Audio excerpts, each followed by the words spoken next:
Hi, I'm LeVar Burton, and this is LeVar Burton Reads. In every episode, I handpick a different piece of short fiction, and I read it to you. The only thing these stories have in common is that I love them, and I hope you will too.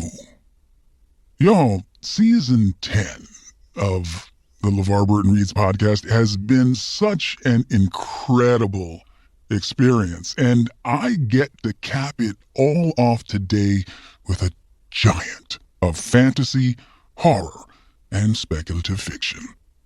Some of the most indelible moments as a reader for me have come at the hands of today's author. Now, I doubt if you need me to tell you who Stephen King is. He has written and continues to write some of the most popular books in American fiction. I mean, The Shining, Misery, It, Carrie, The Stand, plus just reams of short fiction. The story that I am going to read today was originally published in Tin House and appears in Stephen King's short fiction collection, The BAZAAR of Bad Dreams, available in paperback from Pocket Books and in audio format from Simon & Schuster Audio. Now, I've read a couple of stories this season that, in my opinion, grapple with our human desire for control in our lives. The choices we wish we could have made in the past or the choices we wish we could make in the future. I'm thinking of The Wishing Pool, about a woman who makes wishes that are granted but never come out quite right. Different People, about arriving in an alternate version of the world we know and trying to change the actions and outcomes of our original world. And today's story, Afterlife, is about a man who dies and looks back at his life and the effects of the decisions that he's made. Please check out the written episode description for a content advisory if you are so inclined, and if you are ready, let's take a deep breath.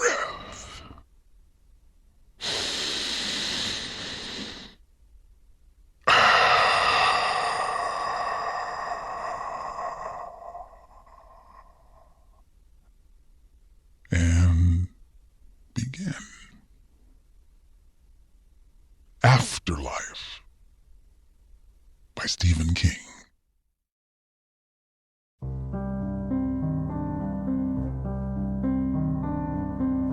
William Andrews, an investment banker with Goldman Sachs, dies on the afternoon of September 23rd, 2012. It is an expected death. His wife and adult children are at his bedside. That evening, when she finally allows herself some time alone, away from the steady stream of family and condolence visitors, Lynn Andrews calls her oldest friend, who still lives in Milwaukee. It was Sally Freeman who introduced her to Bill. And if anyone deserves to know about the last 60 seconds of her 30-year marriage, it's Sally. He was out of it for most of the last week, the drugs, but conscious at the end. His eyes were open, and he saw me. He smiled. I took his hand, and he squeezed it a little. I bent over and kissed his cheek. When I straightened up again, he was gone. She has been waiting for hours to say this, and with it said, she bursts into tears. Her assumption that the smile was for her is natural enough, but mistaken. As he is looking up at his wife and 3 grown children, they seem impossibly tall, creatures of angelic good health inhabiting a world he is now departing, Bill feels the pain he has lived with for the past 18 months leave his body. It pours out like slop from a bucket. So, he smiles. With the pain gone, there's little left. His body feels as light as a fluff of milkweed. His wife takes his hand, reaching down from her tall and healthy world. He has reserved a little bit of strength which he now expends by squeezing her fingers. She bends down. She is going to kiss him.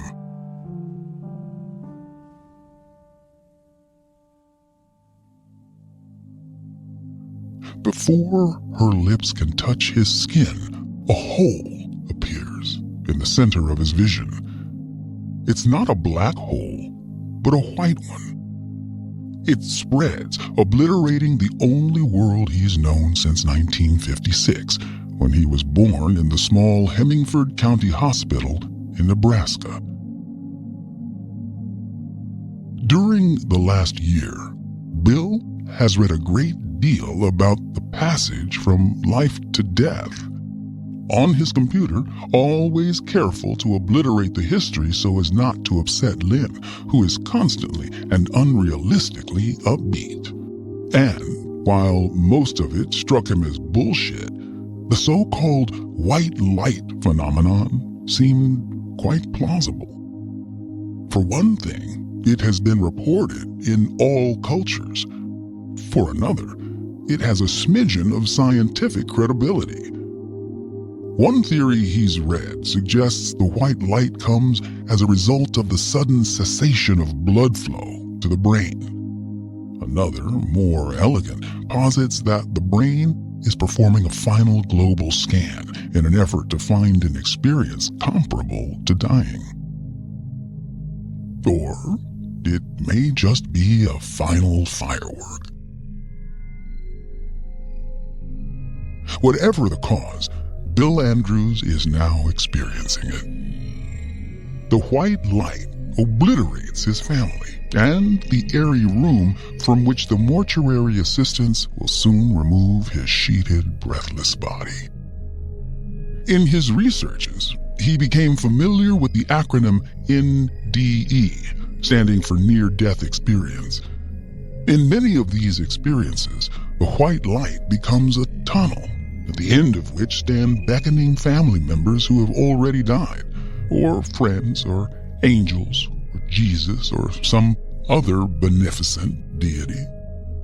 Bill expects no welcoming committee. What he expects is for the final firework to fade to the blackness of oblivion, but that doesn't happen. When the brilliance dims, he's not in heaven or hell. He's in a hallway. He supposes it could be purgatory. The hallway, painted industrial green and floored in scuffed and dirty tile, could very well be purgatory, but only if it went on forever. This one ends 20 feet down at a door with a sign on it reading, Isaac Harris, Manager. Bill stands where he is for a few moments, inventorying himself. He's wearing the pajamas he died in. At least he assumes he died. And he's barefoot. But there's no sign of the cancer that first tasted his body, then gobbled it down to nothing but skin and skeleton. He looks to be back at about 190, which was his fighting weight, slightly soft-bellied, granted, before the cancer struck. He feels his buttocks and the small of his back.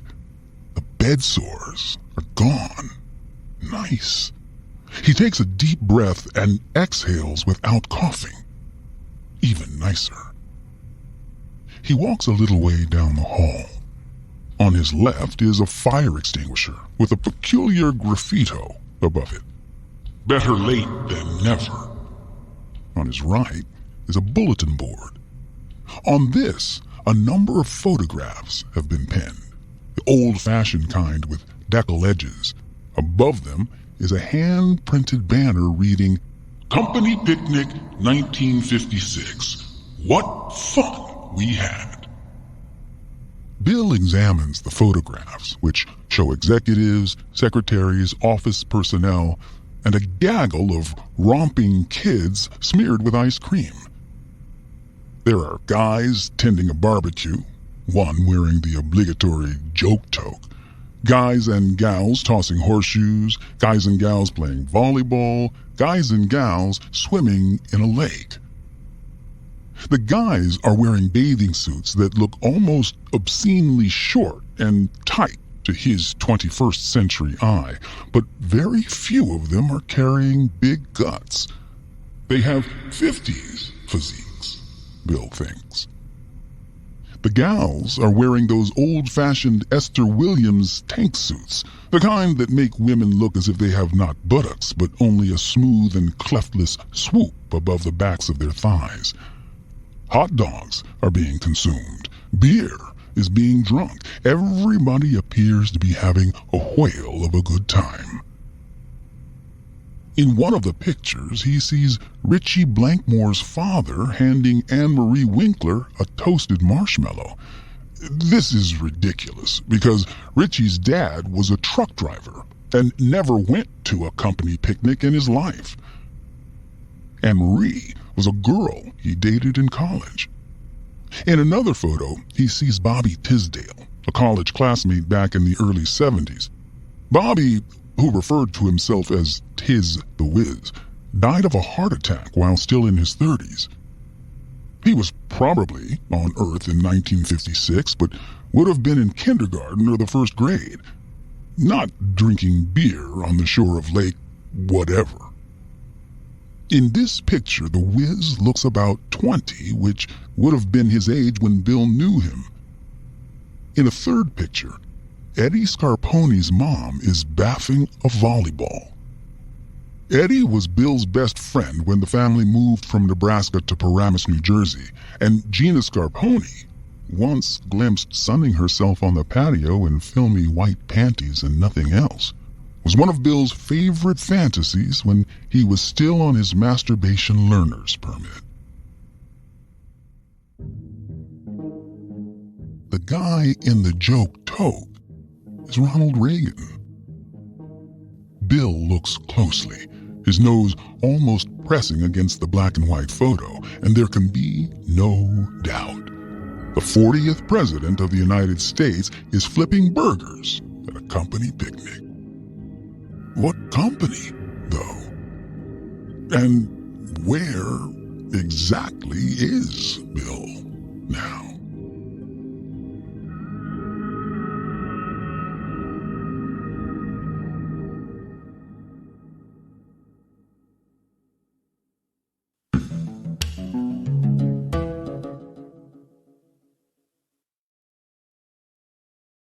Now, let's get back to our story.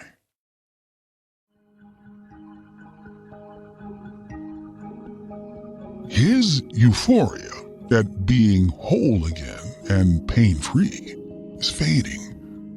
What replaces it is a growing sense of dislocation and unease.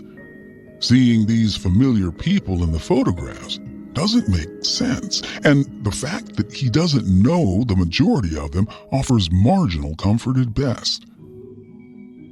He looks behind him and sees stairs leading up to another door. Printed on this one in large red block letters is locked. That leaves only Mr. Isaac Harris's office. Bill walks down there, hesitates, and then knocks. It's open. Bill walks in. Beside a cluttered desk stands a fellow in baggy, high-waisted suit pants, held up by suspenders. His brown hair is plastered to his skull and parted in the middle. He wears rimless glasses. The walls are covered with invoices and corny leg art cheesecake pics that make Bill think of the trucking company Richie Blankmore's dad worked for. He went there a few times with Richie, and the dispatch office looked like this. According to the calendar on one wall, it is March of 1911, which makes no more sense than 1956. To Bill's right, as he enters, there's a door. To his left is another. There are no windows, but a glass tube comes out of the ceiling and dangles over a Dan Duck's laundry basket. The basket is filled with a heap of yellow sheets that look like more invoices, or maybe they're memos. Files are piled 2 feet high on the chair in front of the desk. Bill Anderson, isn't it? The man goes behind the desk and sits down. There is no offer to shake hands.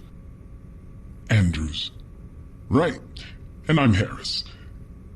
Here you are again, Andrews. Given old Bill's research on dying, this comment actually makes sense. And it's a relief, as long as he doesn't have to come back as a dung beetle or something. So it's reincarnation? Is that the deal? Isaac Harris sighs. You always ask the same thing, and I always give the same answer. Not really. I'm dead, aren't I? Do you feel dead? No, but I saw the white light. Oh, yes, the famous white light. There you were, and here you are.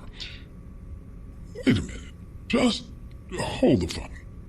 Harris breezes through the papers on his desk, doesn't find what he wants, and starts opening drawers. From one of them, he takes a few more folders and selects one. He opens it, flips a page or two, and nods. Just refreshing myself a bit. Investment banker, aren't you? Yes. Wife and 3 kids, 2 sons, 1 daughter? Correct. Apologies. I have a couple of 100 pilgrims and it's hard to keep them straight. I keep meaning to put these folders in some sort of order, but that's really a secretarial job, and since they never provided me with one, who's they? No idea. All communications come via the tube. He taps it. The tube sways, then stills. Runs on compressed air. Latest thing. Bill picks up the folders on the client's chair and looks at the man behind the desk, eyebrows raised. Just put them on the floor, Harris says. That'll do for now. One of these days I really am going to get organized. If there are days. Probably are. Nights too, but who can say for sure? No windows in here, as you will have noticed.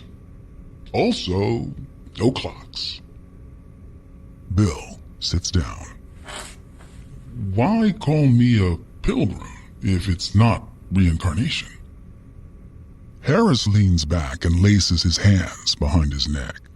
He looks up at the pneumatic tube, which probably was the latest thing at some time or other, say around 1911, although Bill supposes such things might still have been around in 1956. Harris shakes his head and chuckles, although not in an amused way.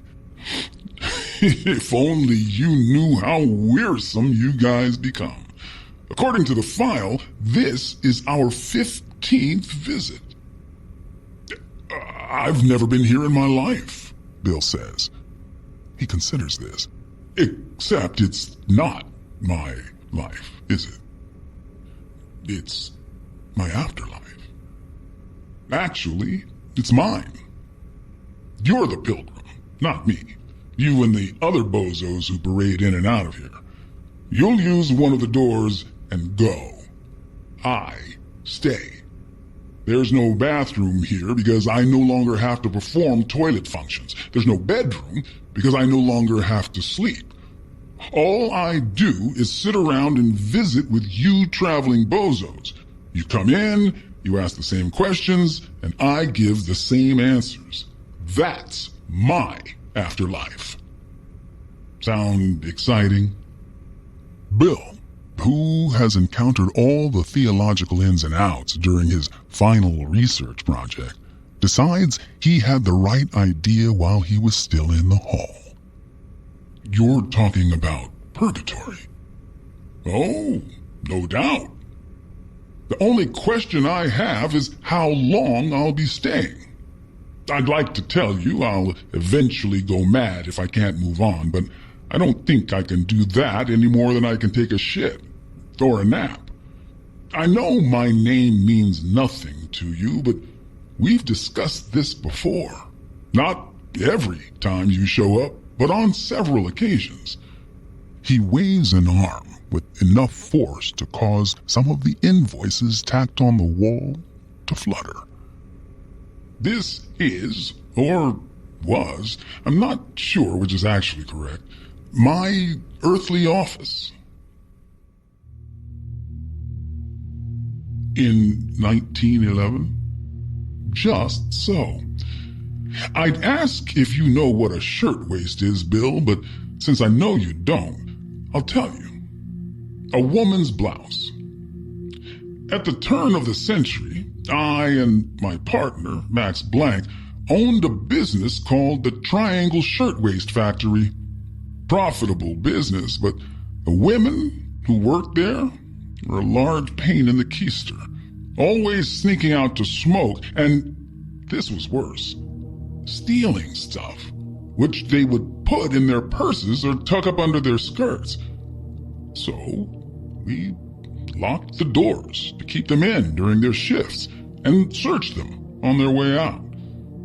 Long story short, the damn place caught fire one day. Max and I escaped by going up to the roof and down the fire escape. Many of the women were not so lucky. Although, let's be honest and admit there's lots of blame to go around. Smoking in the factory was strictly verboten, but plenty of them did it anyway. And it was a cigarette that started the blaze. Fire marshal said so. Max and I were tried for manslaughter and acquitted. Bill recalls the fire extinguisher in the hall with "better late than never" printed above it. He thinks, you were found guilty in the retrial, Mr. Harris, or you wouldn't be here. How many women died? 146, Harris says. And I regret every one, Mr. Anderson. Bill doesn't bother correcting him on the name. 20 minutes ago, he was dying in his bed. Now he's fascinated by this old story which he has never heard before. That he remembers, anyway. Not long after Max and I got down the fire escape, the women crammed onto it. Damn thing couldn't take the weight. It collapsed and spilled 24 of them 100 feet to the cobblestones. They all died. 40 more jumped from the 9th and 10th floor windows. Some were on fire. They all died too. The fire brigade got there with life nets, but the women tore right through them and exploded on the pavement like bags filled with blood. A terrible sight, Mr. Anderson. Terrible. Others jumped down the elevator shafts, but most just burned. Like 9/11, with fewer casualties. So you always say. And you're here.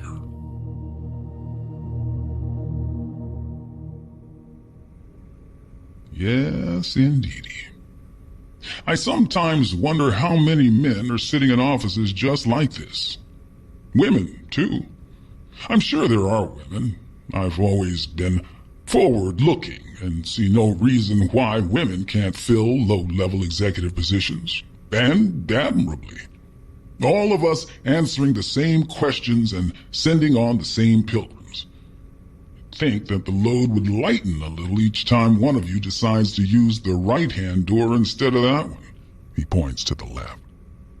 But no. Fresh canister comes down the tube, zoop, and I get a new bozo to replace the old one. Sometimes two. He leans forward and speaks with great emphasis. This is a shitty job, Mr. Anderson.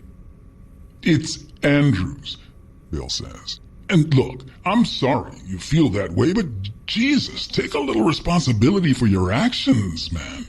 146 women.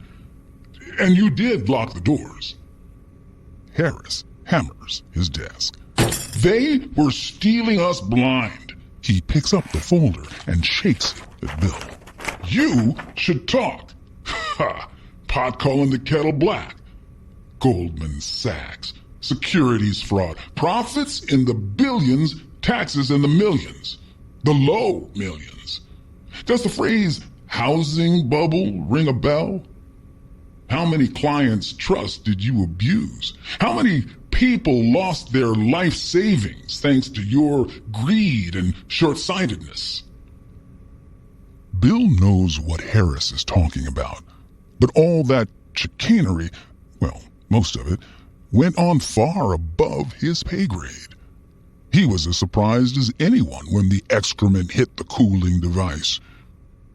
He's tempted to say there's a big difference between being beggared and burned alive, but why rub salt in the wound? Besides, it would probably sound self-righteous. Let's drop it, he says. If you have information I need, why not give it to me? Fill me in on the deal and I'll get out of your hair. I wasn't the one smoking, Harris says in a low and brooding tone. I wasn't the one dropped the match. Mr. Harris. Bill can feel the walls closing in. If I had to be here forever, I'd shoot myself, he thinks. Only if what Mr. Harris says is true, he wouldn't want to, any more than he'd want to go to the toilet. Okay, all right. Harris makes a lip-flapping sound. Not quite a raspberry. The deal is this. Leave through the left door and you get to live your life over again. A to Z, start to finish. Take the right one and you wink out. Poof, candle in the wind type of thing. At first, Bill says nothing to this. He's incapable of speech and not sure he can trust his ears. It's too good to be true. His mind first turns to his brother, Mike, and the accident that happened when Mike was 8. Next, to the stupid shoplifting thing when Bill was 17, just a lark, but it could have put a hole in his college plans if his father hadn't stepped in and talked to the right person. The thing with Anne-Marie in the fraternity house, that still haunts him at odd moments, even after all these years. And, of course, the big one. Harris is smiling, and the smile isn't a bit pleasant. I know what you're thinking, because I've heard it all from you before.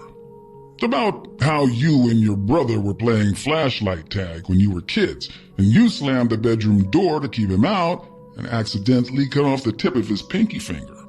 The impulse shoplifting thing. The watch, and how your dad pulled strings to get you out of it. That's right, no record. Except with him. He never let me forget it. And then there's the girl in the frat house. Harris lifts the file. Her name's in here somewhere, I imagine. I do my best to keep the files current when I can find them. But Why don't you refresh me? Anne-Marie Winkler. Bill can feel his cheeks heating up. It wasn't date rape, so don't get that idea. She put her legs around me when I got on top of her, and if that doesn't say consent, I don't know what does. Did she also put her legs around the two fellows who came next? No, Bill is tempted to say, but at least we didn't light her on fire. And still, he'd be squaring up a putt on the 7th green, or working in his woodshop, or talking to his daughter, now a college student herself, about her senior thesis, and he would wonder where Anne-Marie is now. What she's doing, what she remembers about that night.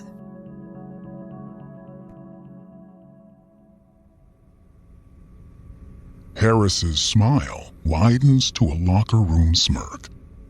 It may be a shitty job, but it's clear there are a few parts of it he enjoys. I can see that's a question you don't want to answer, so why don't we move along?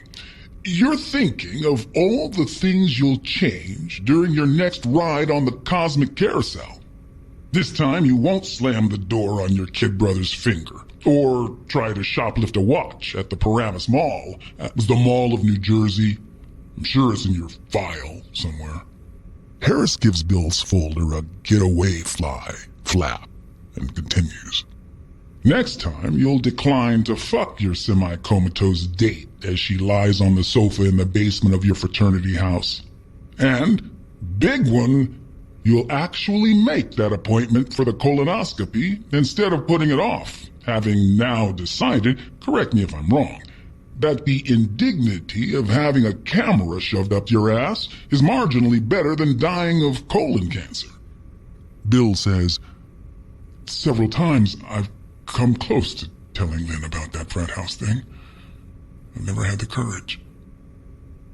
But given the chance, you'd fix it. Of course. Given the chance, wouldn't you unlock those factory doors? Indeed, I would. But there are no second chances. Sorry to disappoint you. He doesn't look sorry. Harris looks tired. Harris looks bored. Harris also looks meanly triumphant. He points to the door on Bill's left. Use that one, as you have on every other occasion, and you begin all over again, as a 7-pound baby boy sliding from your mother's womb into the doctor's hands. You'll be wrapped in bunting and taken home to a farm in central Nebraska. When your father sells the farm in 1964, you'll move to New Jersey. There you will cut off the tip of your brother's little finger while playing flashlight tag. You'll go to the same high school, take the same courses, make the same grades. You'll go to Boston College, and you'll commit the same act of semi-rape in the same fraternity house basement. You'll watch as the same two fraternity brothers then have sex with Anne-Marie Winkler, and although you'll think you should call a halt to what's going on, you'll never quite muster up the moral fortitude to do so. 3 years later, you'll meet Lynn DeSalvo, and 2 years after that, you'll be married. You'll follow the same career path, you'll have the same friends, you'll have the same deep disquiet about some of your firm's business practices, and you'll keep the same silence. The same doctor will urge you to get a colonoscopy when you turn 50, and you will promise, as you always do, that you'll take care of that little matter. You won't, and as a result, you will die of the same cancer. Harris's smile, as he drops the folder back on his cluttered desk, is now so wide it almost touches the lobes of his ears. Then you'll come here, and and we'll have the same discussion. My advice would be to use the other door and have done with it, but of course that is your decision. Bill has listened to this sermonette with increasing dismay. I'll remember nothing? Nothing? Not quite nothing, Harris says.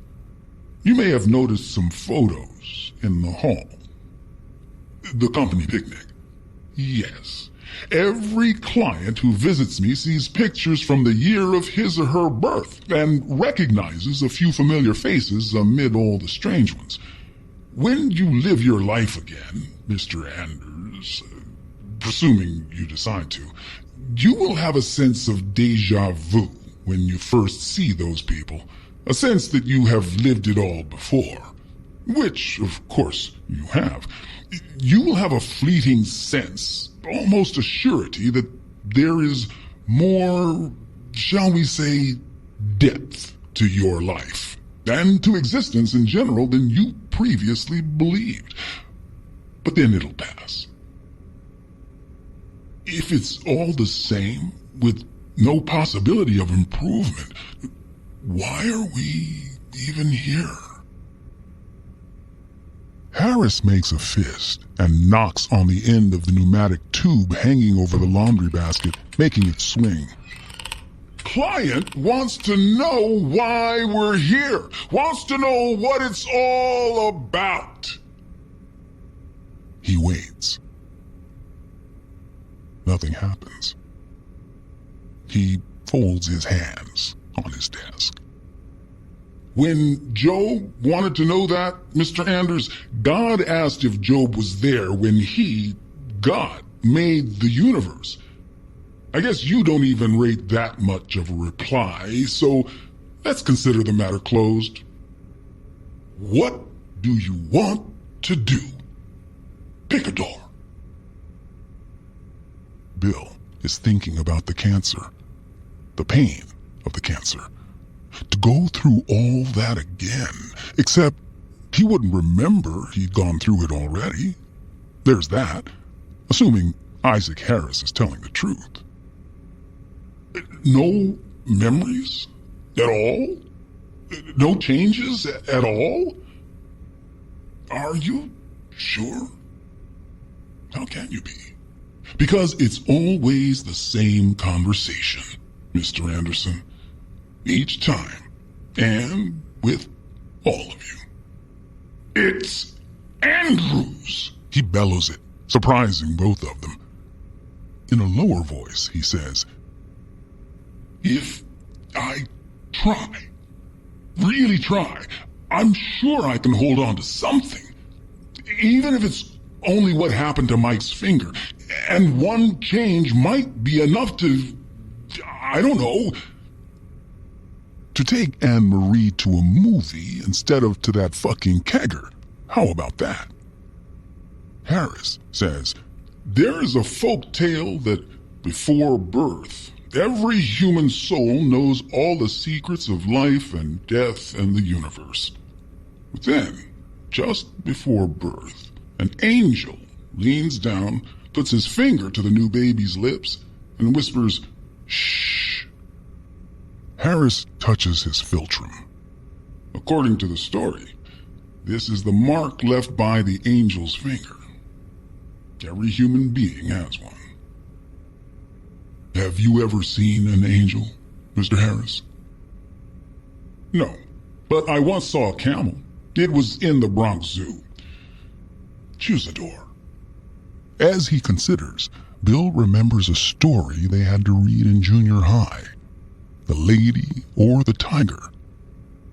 This decision is nowhere near as difficult. I must hold on to just one thing, he tells himself as he opens the door that leads back into life. Just one thing.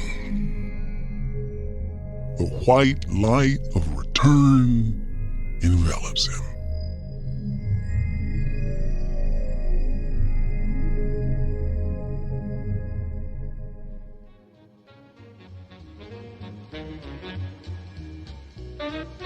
doctor who will bolt the Republican Party and vote for Adlai Stevenson in the fall, something his wife must never know, bends forward from the waist like a waiter presenting a tray and comes up holding a naked baby by the heels.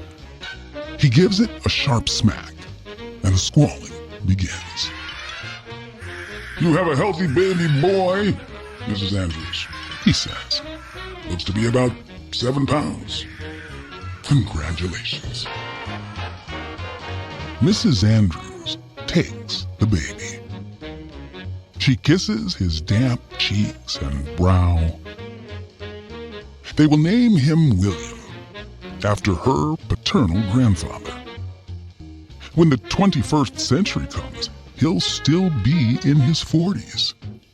The idea is dizzying. In her arms, she holds not just a new life, but a universe of possibilities. Nothing, she thinks, could be more wonderful.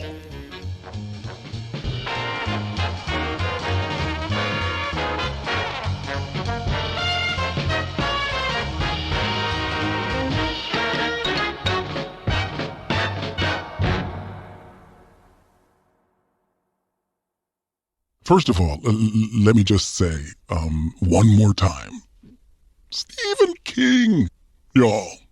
We got a Stephen King story for LeVar Burton Reads, and that feels so good. You know, King is a master of the genre, right? I don't think there's anyone, certainly not anyone in this audience, who is willing to strenuously debate that. And one of the things that I love about King is that he does love to twist the knife, right? In us, which is to say, he points out to us who we really are. Because in most of King's work, what we discover is that the monster is us. And I love that about Stephen King. And this story is no different, right? He does give us this scenario where this man has died, but he's got these things that he'd like to do over.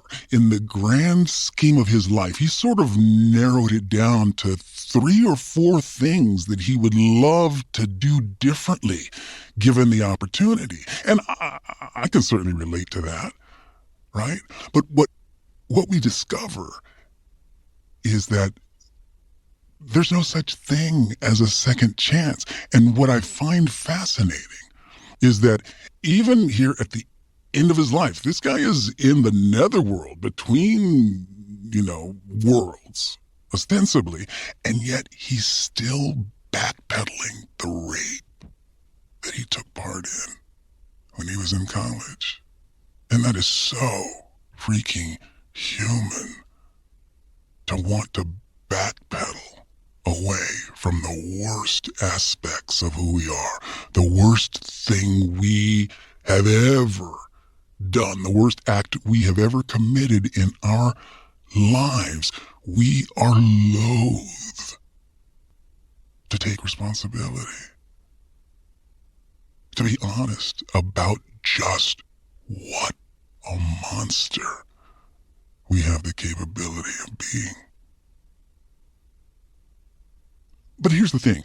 What I believe King is offering to us in this story is the notion that if there are things that you really believe at the core of your soul you would like to have done differently, then you need to write that shit in this now moment. Do not wait until it's too late. If there are amends that you need to make, if there are wrongs you need to right, don't wait. Don't wait. The opportunity exists now. Life is in this now moment. It's here. It's the only thing that we can really count on. Everything else is merely speculation.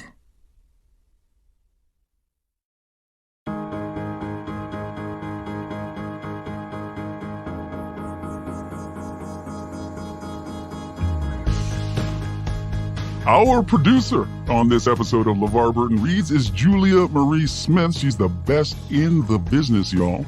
Our researcher, Lakeisha Lewis. So glad you are aboard, my sister. Editing and sound design by the extraordinary Brendan Burns. And we have editing support from Tamika Weatherspoon and Harry Huggins, the new kids on the block. My most sincere thanks to Stephen King and Simon & Schuster Audio for allowing me to read this story today.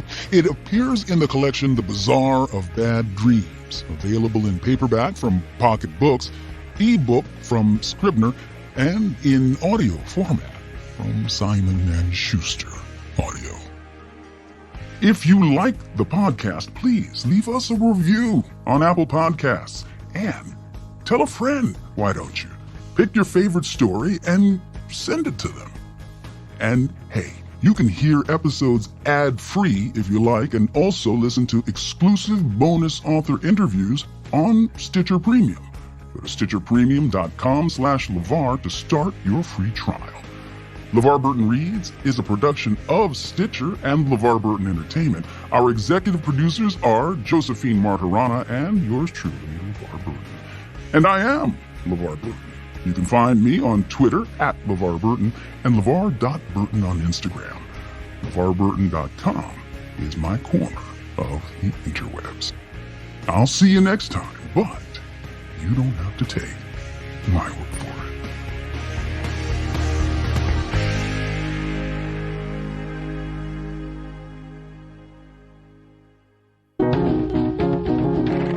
it. Stitcher.